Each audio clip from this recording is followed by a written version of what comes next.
Iya.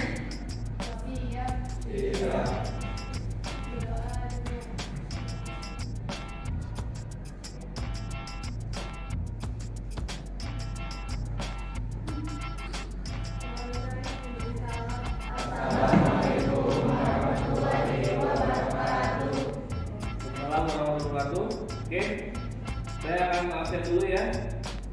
Aldi dan Muhammad Putra, Alif Muhammad Rizky, Alia Widari Putri. Karena sebelum kita mulai praktek ya, supaya kalian senang, refresh pada saat praktek, sekarang saya akan mengajak kalian untuk melakukan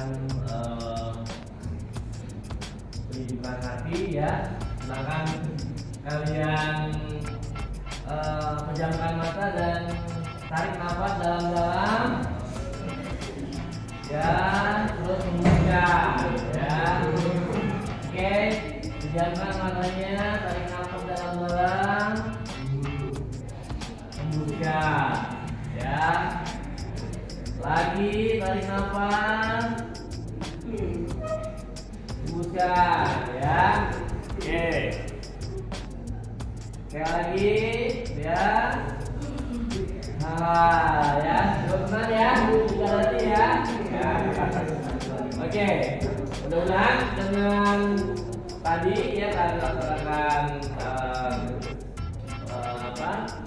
tarikan nafas dan menjaga mata, bisa menenangkan hati kalian. Karena nanti dalam beberapa waktu depan kita akan laksanakan praktek.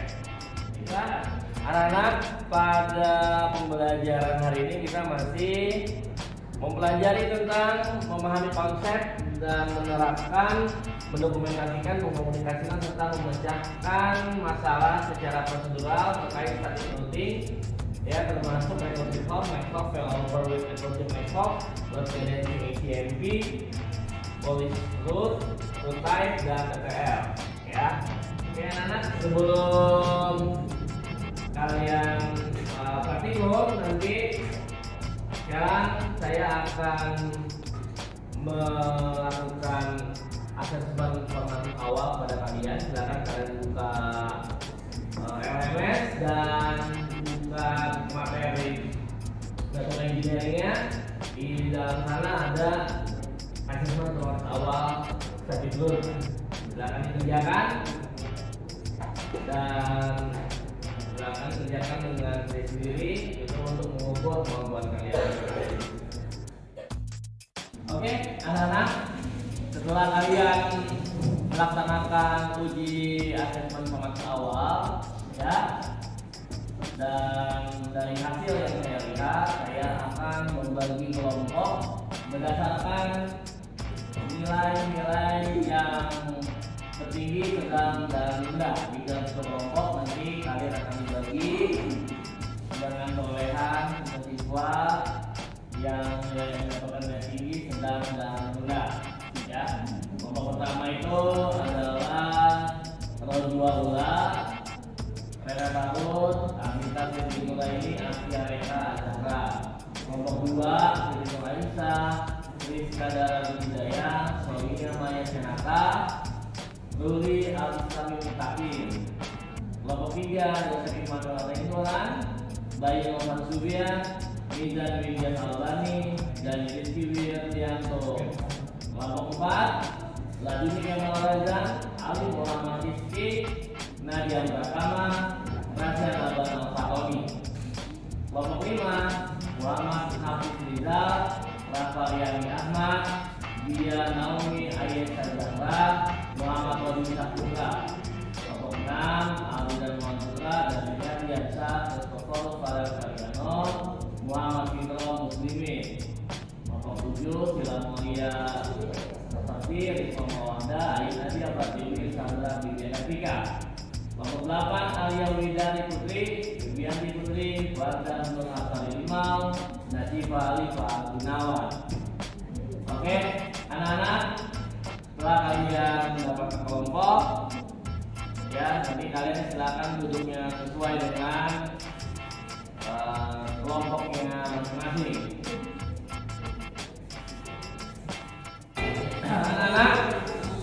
latihannya ya. Di sini saya akan menjelaskan tentang CMP atau load balancing. Pada pertemuan sebelumnya kita sudah mempelajari tentang recursive max of failover ya. Dan pada saat ini kita akan belajar CMP load balancing. Masih sama seperti static routing lainnya ya. Di CMP load balancing adalah salah satu metode untuk load balancing sebuah traffic. Ya, load balancing adalah teknik untuk mendistribusikan beban kerja di dua atau lebih link jaringan. Jadi kalau misalnya terdapat dua buah link atau ISP, ya, mereka konsep ini akan membagi traffic. Jadi nanti di sini ada dua buah klien, ya, dengan network address yang sama. Nanti misalnya yang network address yang biru ini, klien ini akan diarahkan melalui ISP1. Sedangkan yang network address yang merah ini akan diarahkan ke ISP2. Ya.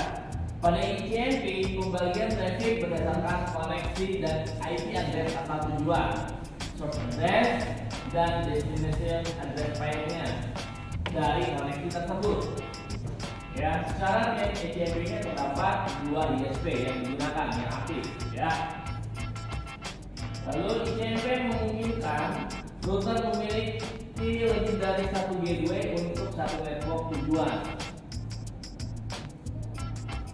Misalnya di sini kita lihat gambarnya, ya di sini kita bisa menambahkan lebih dari satu gateway.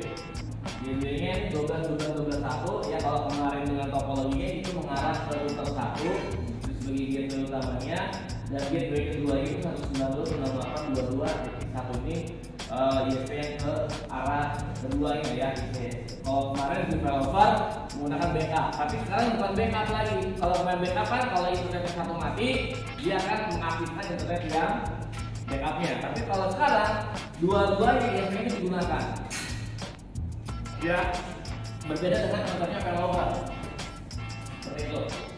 Lalu gateway yang sama dapat ditulis berulang-ulang. Oke. Nah, untuk mengkonfigurasinya nanti kalian matikan dulu default root dan recursive yang kemarin dibuat. Oke. Lalu kalian buat default root dengan gateway ISP1 dengan yang link kabel itu ya. Dan ISP2 yang link wireless atau kalau sekarang kan tidak ada link wireless ya, karena yang ISP keduanya masih tetap sama dengan kabel juga gitu. Tapi ada dua sumber internet. Nah, jadi caranya ini IPv6 berbeda ya networknya. Ini 12.12 di 1 dan gateway-nya 192.168.22.1. Lalu asetnya aktif ininya nanti seperti ini ya, aktif statiknya.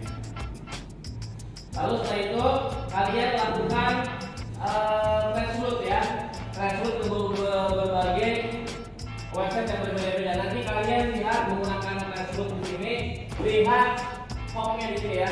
Ini yang pertama menggunakan google.com, dia lewat mana. Nanti yang kedua facebook.com, dia lewat mana. detik.com, dia lewat mana. Pokok.com lewat mana. Seperti itu. Nanti dilacak transloadnya. Oke? Seperti itu ya. Ya. Silakan kalian persiapkan perangkatnya. Kalian ini job sheet, bahan diskusi kalian dan praktek kalian. Ya. Yang pertama, alat bahannya ada router tadi, lalu dua ISP dengan link yang berbeda ya. Misalnya ISP1 dengan koneksi kabel dan ISP2 dengan koneksi wireless boleh seperti itu. Atau kalian nanti bisa buat dua router sebagai sumber internet, yang satu pakai kabel, satu kalian buat bridge, AP bridge, lalu buat JP server, lalu nanti disebabkan juga seperti itu. Tapi sumber internetnya berbeda. Ya. Kabel internet, terus satu PC dengan akses info atau terminal akses ke router. Yang pertama kita konfigurasi bukan laptop atau PC terserah tulang atau elektronik. Ya, buka aplikasi info atau menggunakan terminal dan login kalau menggunakan IP default, mengaktifkan IP root, masuk ke menu IP root, cari root default yang ada biasanya 000 ya, dan aktifkan. Lalu kalian pastikan juga mengaktifkan atau menghapus konfigurasi root yang bersifat rekursif ya. Jadi tidak ada sifat rekursif di sini. Setelah itu kalian membuat default root, membuat root baru yaitu 00, masukkan destination address, lalu masuk di kolom gateway. Kalian masukkan dua gateway yang berbeda ya. Satu isi distance-nya bukan kedua dengan satu, lalu oke. Setelah itu kalian verifikasi konfigurasi dengan threshold ya, menggunakan tool threshold yang ada di green box ya. Silakan dikerjakan dan sama berdiskusi.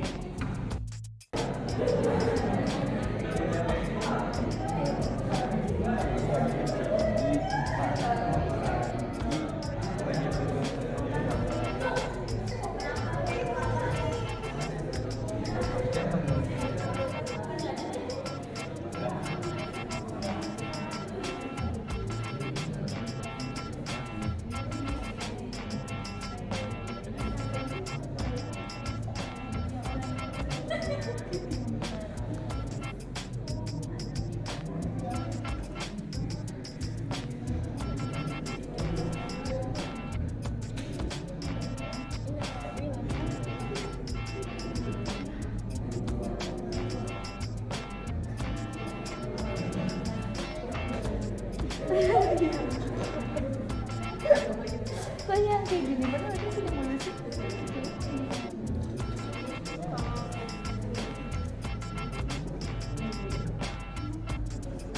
Oh ini yang enggak oh yang ini apa sih? Setelah kalian melakukan diskusi dan berhasil melakukan konfigurasi static routing ICMP di router Tropic, sekarang silakan kalian buka LMS-nya dan kalian isi refleksi jurnal praktikum pada hari ini.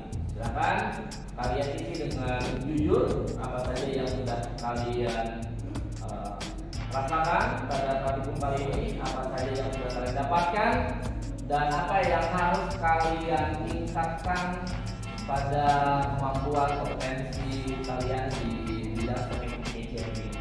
Oke, silakan selamat mengerjakan dan selamat mengisi.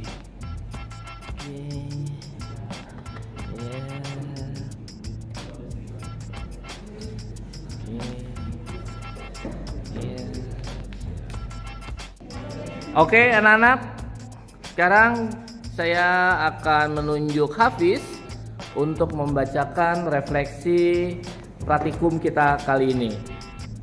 Silakan Hafiz. Ya, di hari ini saya menghadapi tantangan yaitu melewatkan salah satu konfigurasi di bagian DHCP klien yang menyebabkan error di routernya. Habis itu tantangannya bagaimana cara mengatasinya lebih teliti saat konfigurasi di Bluetooth-nya. Perasaan saya selama proses pembelajaran ini adalah senang dapat memahami kurang lebih materi yang diberikan. Yang saya lakukan berbeda, lain kali pada kesempatan berikutnya adalah lebih fokus saat kegiatan belajar dimulai.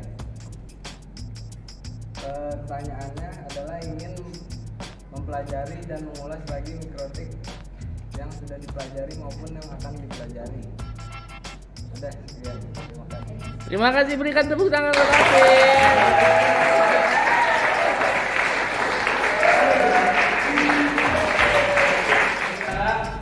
Alhamdulillah pada praktikum hari ini kita sudah selesai dari diskusi dan praktikum hari ini. Kita bisa mengetahui bahwa static routing itu tidak hanya bisa menghubungkan beberapa network saja, tapi juga bisa mengalihkan beberapa traffic ya melalui mekanisme yang sudah kita pelajari, yaitu mengenai failover bagaimana kita bisa membuat atau mengalihkan traffic pada saat ISP utama mati dan dialihkan ke traffic yang kedua sebagai backupnya. Sedangkan kita tadi praktik menggunakan konsep XMP bahwa kedua-dua ISP ini aktif digunakan, namun karena menggunakan algoritma Raoult-Robin, maka setiap koneksi akan dibagi. Ada yang melalui ISP A dan ada yang melalui ke ISP B. Ini disebut dengan load balancing. Ya, sebenarnya load balancing ini tidak hanya di dalam traffic, tapi bisa kalian terapkan juga pada saat nanti kalian menerapkan di sisi server, koneksi ke server. Misalnya kalian ingin membuat clustering server, itu bisa dibuat load balancing. Ya, terima kasih juga tadi sudah melakukan refleksi jurnal dan kalian mengungkapkan bagaimana kesan dan kesannya praktikum hari ini. Untuk kita menutup pembelajaran hari ini, mari kita berdoa. Silakan berdoa dipimpin oleh ketua kelasnya. Semuanya bersiap. Doa dimulai.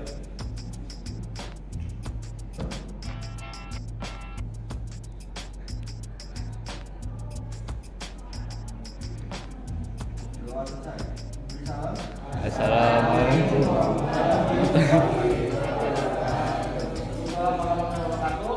Sebelum kalian meninggalkan ruangan ini, yang jadwalnya hari ini dipiket, silakan membersihkan ruangan terlebih dulu. Dan untuk kalian yang akan kembali ke rumahnya masing-masing, harap hati-hati dan selalu